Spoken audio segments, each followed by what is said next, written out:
If you get an email from a company and they don't copy your realtor, when you are replying them, copy your realtor. Don't be oblivious to this and say, I didn't know, I just replied all and I didn't check, I didn't see that my realtor was not copied in it. See, if you don't copy your realtor in it, and your realtor is not kept in you, when there's a problem, how do your realtor come in? How does he or she participate in the whole thing? But it's always better that in the whole journey of your transaction, you keep your realtor in that. I mean, there will be cases where your realtor will advise you as to what to do. I mean, we're not lawyers, but because of our experience on the job and because we're insiders, so to speak, we have previous information, we can be able to advise you adequately. It's okay, do this, do not do this. You can maybe say, oh, don't worry, that part is not a big deal, don't worry, it's just this. So it is this need for guidance.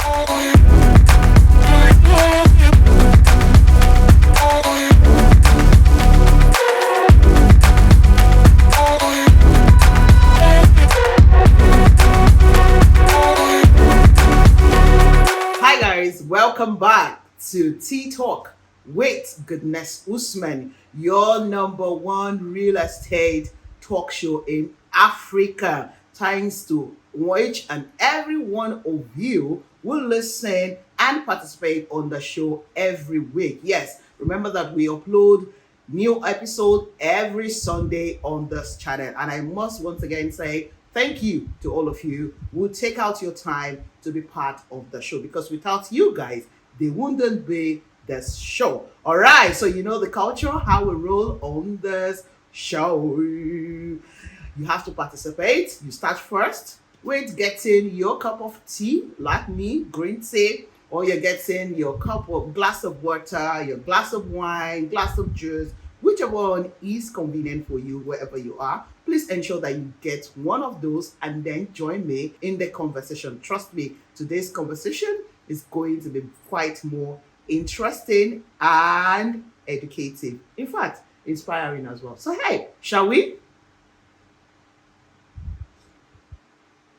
Oh wow, this is always my best moments on the show.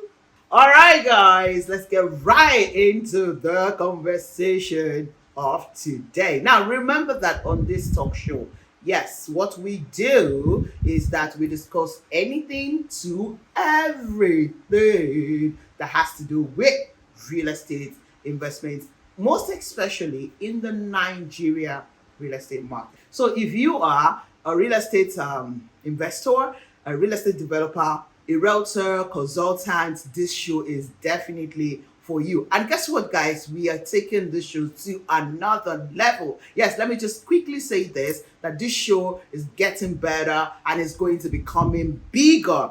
Why? We're going to be having other people's opinion on the show on each and different topics we will be discussing on the show. So hey, that's why I say it is getting better and bigger. I mean, we have to just take it bigger and make sure that we bring you guys these tips, this information that helps you to make better decisions as a real estate investor. And also, if you're a real estate developer and you listen to this show, I'm sure you can pick one or two things even in the comment section of what we say and probably make amends with your own infrastructure or property wherever you are based, anywhere in Nigeria. All right, so let's get into today's topic. Now, today's conversation is based on this question that I get all the time. I mean, these are questions that we get all the time from investors who are newly coming into the market. Even some existing investors always ask this question. So, and today's own, I decided to treat one of them. What next?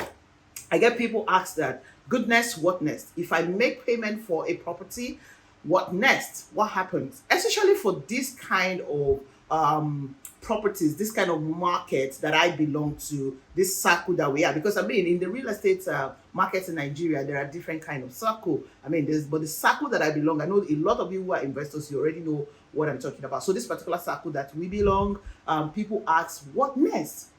After I drop my initial deposit for either a house or a property worthless. All right. I know that previously we have dealt with this, but you know us on this channel that we are information and value based. So we drop a lot of videos, and I know that our new subscribers, they would have forgot. They can. I mean, they cannot scroll down to get to this video. So we decided to bring it back because also recently I got some couple of people also asking me what next. So I said, okay, it's about time we bring this back. Now, what next? When you buy a property, you have talked to a realtor. The realtor has told you all the information on the property, and you have made up your mind to say, okay, I think I have enough information about this property, and I'm just going to go in and invest in it. Now, when you invest, which is your initial deposit on this property, when you pay it, what is the next thing for you to do? What happened next? Is it that from your own part, from the developer's part, and from the realtor's part? What is the next line of action you needed to know? All right, so I'm going to break them down very briefly and short because I don't want the show to be too long. All right, so what next? When you've done your what I've said earlier, you have done the initial deposit. The next line of action lies between your realtor and the real estate developer. So I'll pick it up from the aspect of the realtor, and then I'll pick it aspect of the developer, and then I will come back to you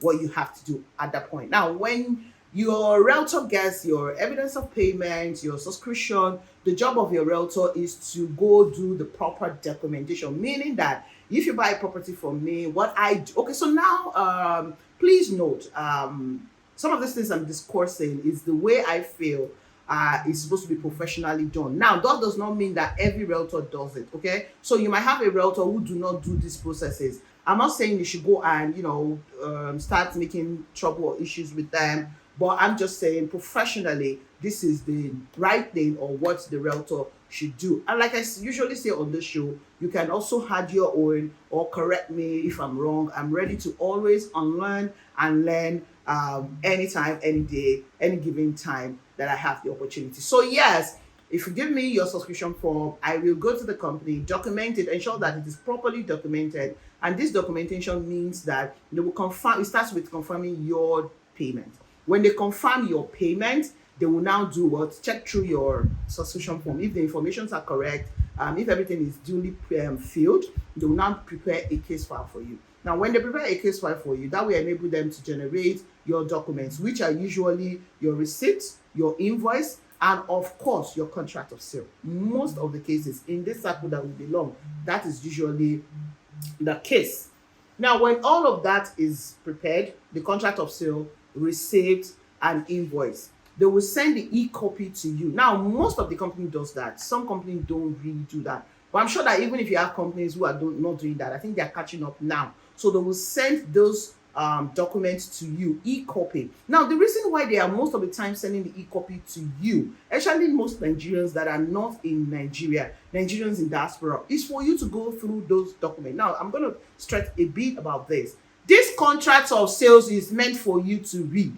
When they send you a draft via email, it's important that when a draft is sent to you, you go through it, read it, so that if there's any clause you're not comfortable with, you can always come back to your realtor or the real estate developer and say, I'm not okay with this clause, or what does this clause mean? Sometimes it's not that you're not okay with the clause. A lot of times I've seen from my experience that the not having the full understanding of this clause. I mean, really, we're not lawyers, right? You're not a lawyer, so in some cases you might not be familiar with some terms. But I know that some people have read broad and they have law degrees, so they probably just understand it. So it's just okay to read and know what you're getting yourself into and have full understanding. Now, the essence of reading for me, most importantly, is being in the know and then having understanding of what you just signed. It is very important that you read, you understand what you are signing, and then when you're done with that, you will do what? You will sign it. Now, this is the part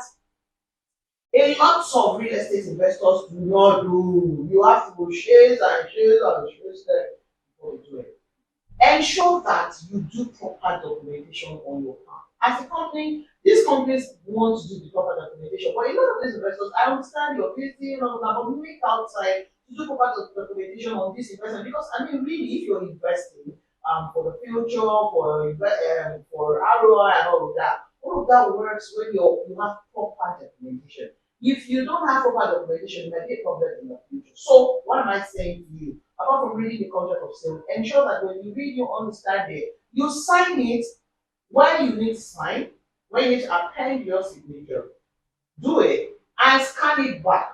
For Nigerians in that, even Nigerians, I mean, really, these days is, but all of us were trying to work smart, do stuff from online, reduce paperwork, reduce physical meeting and all of that. I mean, it just saves time and for everybody. So you can scan it, sign it, scan it back by the email which you got it. Maybe to you can send it to your realtor does the job, or you send it directly by the email. Because usually in the email the company sends to you, will copy your realtor. Now, if you, I always say this, if you get an email from a company and they don't copy your realtor, when you are replying them, copy your realtor. Don't be oblivious to this and say, I didn't know, I just replied all and I didn't check, I didn't see that my realtor was not copied in it. See, if you don't copy your realtor in it, and your realtor is not kept in you, when there's a problem, how do your realtor come in? How does he or she participate in the whole thing? But it's always better that in the whole journey of your transaction, you keep your realtor in that. I mean, there will be cases where your realtor will advise you as to what to do. I mean, we're not lawyers, but because of our experience on the job and because we're insiders, so to speak, we have previous information, we can be able to advise you adequately. It's okay, do this, do not do this. You can maybe say, oh, don't worry, that part is not a big deal, don't worry, it's just this. So if there's this need for guidance, so don't say, oh, I bought the property from the realtor and it's bad commission. He or she has gotten a commission. That's it. I'm done. I'm talking to the company directly. Don't please. I've seen cases where people say, I'm talking to the company directly, and after a while, I mean, I get it. You want to always have access to the company. It's okay. Nobody's saying you don't have access to the company. I'm not that kind of realtor. Though I just already don't want it because I mean, the company will now start talking to the client. Maybe the clients want to do a repeat business, they will do that, they will come back and all that. That's just secondary. My own is even for your own good as an investor. I mean, you just need to be in copy, put your realtor in the loop. I know quite a number of investors, most of my clients, they don't even want to relate with the company without telling me what's up. In fact, most of the time they relate with me. I have cases where I want to pick up the client's documents. They say the company says the client should send an email and authorize me to pick the document that they have. And I've had a couple of my clients say, okay, when they were collecting my money from you, when you were the one collecting the money from me and subscribe for and giving it to them, they didn't remember at that point that I was authorizing it. You know, I mean, there's other flip side to that part as well. So I'll get to it in a bit. All right, so that's that part. When you scan and send back, then a proper first level documentation has been done. Because on their own record, they will see that you have signed, and that means that both parties are on the same page. You have agreed to the terms and conditions applicable to the property you just purchased. So that way, both of you are on the same page. Now, moving on. If you're on installment payment, each time you now make payment every month, each time you make payment, basically, they will issue you a receipt and a statement. Now, the receipt is capturing what you're paid. The statement is showing you how you've been paying from the first time you deposited till the current time payment you just made. So, at every time you pay, it will be giving you that statement, including your receipt. Now, when you are not done paying for that property, they will issue, some company will issue you letter of and they use different times, but basically, a letter will be given to you telling you that you have completed your payment and this is XYZ that is this is the next level for you to go. Now, before I go into that next level, most of the time also on your receipts and your statements, this is where I get a lot of investors get cringy about. Now, most of these companies they lump the total money together. I know a lot of investors, a lot of my clients don't like it. Even if sometimes it can be confusing, but I mean, it's good for them because we just want to know that concerning this transaction, this is all that is involved in terms of the naira and cover. So, when you see your receipts, sometimes maybe you buy, let me say Metro now, maybe you buy Metro for 10.5 million naira, right? And you pay 1 million naira initially. You know your balance should show 9.5 million naira. Now, in this case, they will add the 1 million naira for survey and the 100,000 naira for deed. That's 1.1 million naira extra. So instead of you saying 9.5 million naira, you will be saying 11 million naira. So you're not going, oh, what is 11 million naira? What is 11 million naira? And no, they have added the survey and the deed. In fact, for some, the reason why Metro Day is like that is because the developmental fee has not been fixed. For some company who have fixed, let's say Russia's moment, I don't know selling it, the developmental fee and the documentation fee is 5 million naira. So for those who bought at maybe 7.5 million naira then, your 7.5 million after your 3 million naira initial deposit, so those will be balance of 4.5 million naira. So they added the 5 million naira, you see it is now the 9.5 million. So people scream, oh my god, it's supposed to be going down, it's not going down, it's not reducing, it's coming up, even pick result that going front is usually like that. So please, anytime you see that your balance is not supposed to be what it is, just ask question and your realtor will break it down for you. Don't be afraid like, what are we people? This is not we agree, and then this is what they now eventually put in the receipt or in the statement. No. You should read your statement very well. So what happens is I think some people just look at it and really don't have time to go through the statement. If you check through the statements, they will write it. Bill payment for any cost of land or cost of house, and they will not break it down. Bill payment for survey, bill payment for deed, bill payment for developmental fee. But for those, let's say that it's City now. City does all inclusive. If you're buying a plot of land now for 20 million, it's all inclusive. They didn't separate whether the cost of the land is paid or that. So for that kind of transaction, you will still be seeing 20 million naira. I think in their statement too, they break it down a bit or not. I'm not very sure. I can't remember. But for that kind of place that they didn't break it down for you, that is all inclusive. You pay your 5 million and initial deposit, they will just show you 15 million in balance, all inclusive. So when you're done with your 15 million, that's when you get your allocation. So I hope I've been able to kind of explain that part. There's another part which is the issue for a lot of people. So I hope you're clear about it now. If you have, I'm sure some people who have had that in the past is probably laughing and all of that. So it's okay. We'll still see it in the future. We don't know what the trend is going to be, but I mean, virtually almost all of these developers are doing that now. They are putting it together. I mean, it's kind of a lot of work for me as a developer because when you are even for those who want to pay for the land or the house first, before they now pay for the documentation, before they get to allocation, you now see it. We now have to go back and forth, do a bit of calculation and all of that.